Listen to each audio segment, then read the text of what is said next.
Yeah, I didn't hurt anybody. That was the important part. That was the important part. Any other questions? Yes. Everything's anticlimactic after that story. What's your favorite hardcore animal? My favorite hardcore animal. Well, What differentiates an animal from a hardcore animal? if an animal can hurt you, it's hardcore. An armadillo's not hardcore. Armadillo's not hardcore. You don't know that. It can bite It's really very hard. It gets turned into a ball, it'll hit you in the knees. Dragons group. I have a pet bear, so I'm gonna say it's a bear. His name is Trinket. He's awesome. He has glasses. He does have glasses. I drew them on his picture. Favorite hardcore. He's a hipster bear. Yeah. I don't know. Don't you like tigers? You like white tigers? No? I don't know. Depends on the mood I'm in. Right. I'm not sure. I like little meerkats too. They're really cute. I like lions. So lions. Lions are good. Don't you love dogs? Oh, I do love dogs. But I'm a Monday at the end of the Dogs. Is that shit doing that? Shigga, shigga, shigga. Yeah. If you had to get into one trading card game, what game would you get into? If we had to get into what? One trading card game. One trading? Oh. Magic? Yeah. Are you just saying that because it's the only one you know? No, there's a lot of other ones. There's a ton of trading card games. Name another one. Like Pokemon. Name another one. There's like a vampire one. There's like a ton, Travis. I don't know if any. I was There's a just Full Metal asking. Alchemist one. There's a Full Metal Alchemist one. I know because I've signed them. I would do that one. That's the one I would do. Okay. What's your favorite kind of voices to be? I think The kind that don't hurt. I love it when they're like, you go to a session, you're like, so what are you thinking? Like, is he age range, older, younger, more gruff? And like, your voice. basically your voice. You're like, oh, yes. It's weird because when we first started voice acting, when I first started voice acting, if I was doing my normal voice, it feels totally weird to just talk. It feels like you should be doing something else. Yeah, but then the lines are like, kill them. And you're like, oh, Kill I them. never say that. Kill them. What pointed on it? Go for it. Do you ever go to like a McDonald's drive-thru and talk to people All the time. Anytime we have to call, well, not anytime, but when we're calling like the front desk from our hotel room, Yeah, that happens a lot. or making reservations at like a rental car place.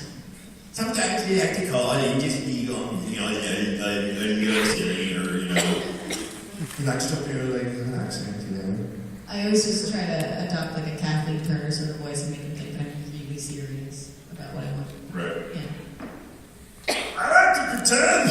Oh, We do that about this. Infuriating. Yes. After you've done like a session for a long period of time using one of your, big voices, do you ever end up having issues carrying that voice outside of the studio where you actually have to retrain your natural voice? Well, like the zanier ones, no. But if, like when I was doing Kodacha, my natural speaking voice was much higher. Or if I was doing Blue Gender, my natural speaking voice was much lower. So I did kind of adopt the range of the character that I was in. No. I just turned it off. Glad it's over. Yes. Do you play Halo together? Together? We used to. We played Halo We together. played Halo, Trauma Team, Trauma Team, we did. We played Street Fighter. like once. Yeah. Terrible. We were so bad at Street Fighter. It was really pathetic. We just like...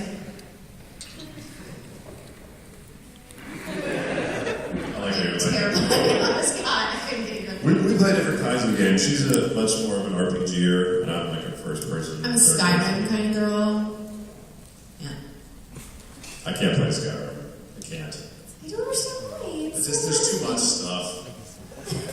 Like every little thing has 9 trinkets, and you got to pick what you have. And it's like how much do you weigh because you're carrying too much. Yeah. There's werewolves and vampires and everything. I'm a hoarder too at RPGs. Like I constantly want to like pick up everything, and then my bag's just full of pots, you know. So. Full of pot? Yes. Do you sell the pot? I love looking at people's pictures online where they intentionally make their character in Skyrim like a hoarder, so they will just like gather a whole bunch of cheese and drop it into their house, and their house is filled with things of cheese. I just think that's great. Yes.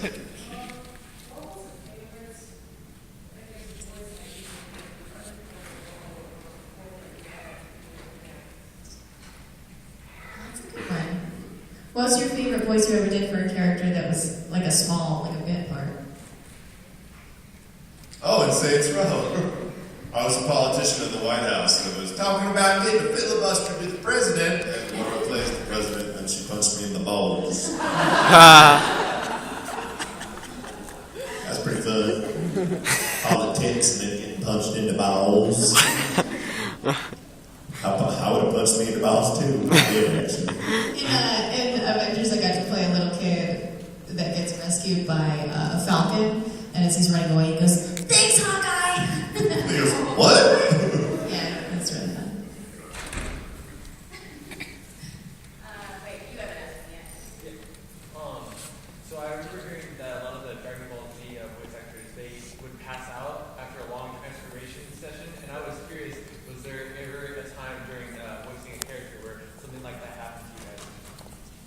I've never passed out, but there are many times where you do the legendary head grab, because, I mean, when you have to remember, if you're doing like a Halo or a DBZ, and it's scream, 5-second rest, scream, 5-second rest, you think you can do that for a while, and you can, but when you pass like the 20-minute mark, the veins in your skull and brain begin to swell, and it feels like you have a migraine, an instant migraine, and it like makes it hard to see, and sometimes you have to like tell them to stop and take a break for a second. You'll be like,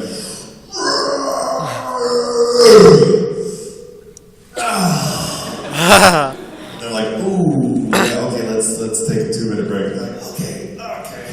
When we were recording Dragon's Dogma, so many of the lines were just, there were so many lines. It was like a normal video game, your character will have like 500 lines maybe, in something like Persona or something. I probably had around like 600 lines. In Dragon's Dogma, we had like 3,000 lines for each of the characters, and they were all screaming. So every line was like, "Master, aim for the head! Master, aim for the tail! Master, the wing, aim for the wing, Master!" And so it was just 4-hour sessions of that. And then they went every single line. They would say medium and loud. And medium was this level, and loud was this level. Master, aim for the head! And that just hurt my head, just doing that. And so for 4 hours. And so we would work in probably 10-minute chunks, and then they would go, "Okay, take a breather." And then you have to like drink some water and like take deep breaths so that you wouldn't pass out, because it was very difficult. Yeah. 5 minutes left. That's crazy. Oh, what was it? Yeah. So we'll take some quick questions and we'll barrel through. Yeah.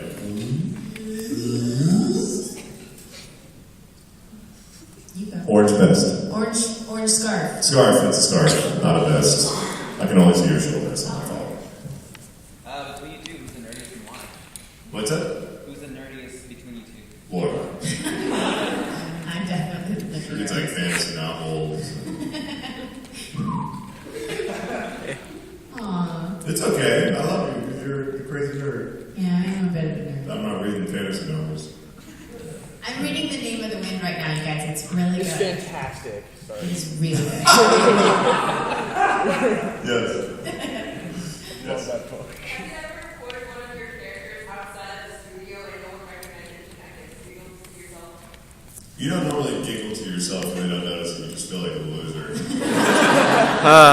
You try it every once in a while, thinking that maybe they'll, like, you might come up to a clerk at like a gas station or something, and maybe And he's they'll wearing get it or like, a something. bleached T-shirt or a Dragon Ball Z T-shirt, you come up and you say a line like, "It's over 9,000." Like, what is?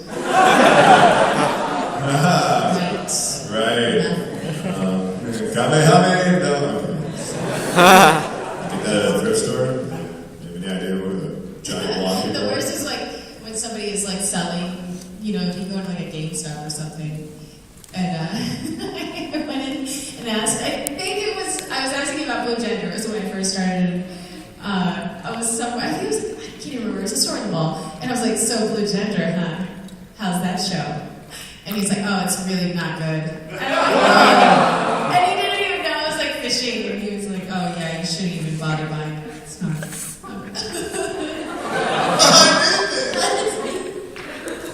Or you're like, you like Modern Warfare 3. We're all huge Modern Warfare fans, and we work on the game, and then you go to GameStop and you buy it, and you're like, "One 360 version of Modern Warfare 3, please," even though they're going to send you a copy later. You're like, "Okay, there you go. It'll be, $49 or whatever." And he's like, I'm like, "I'm in this." And he goes, "Yeah, sure, okay."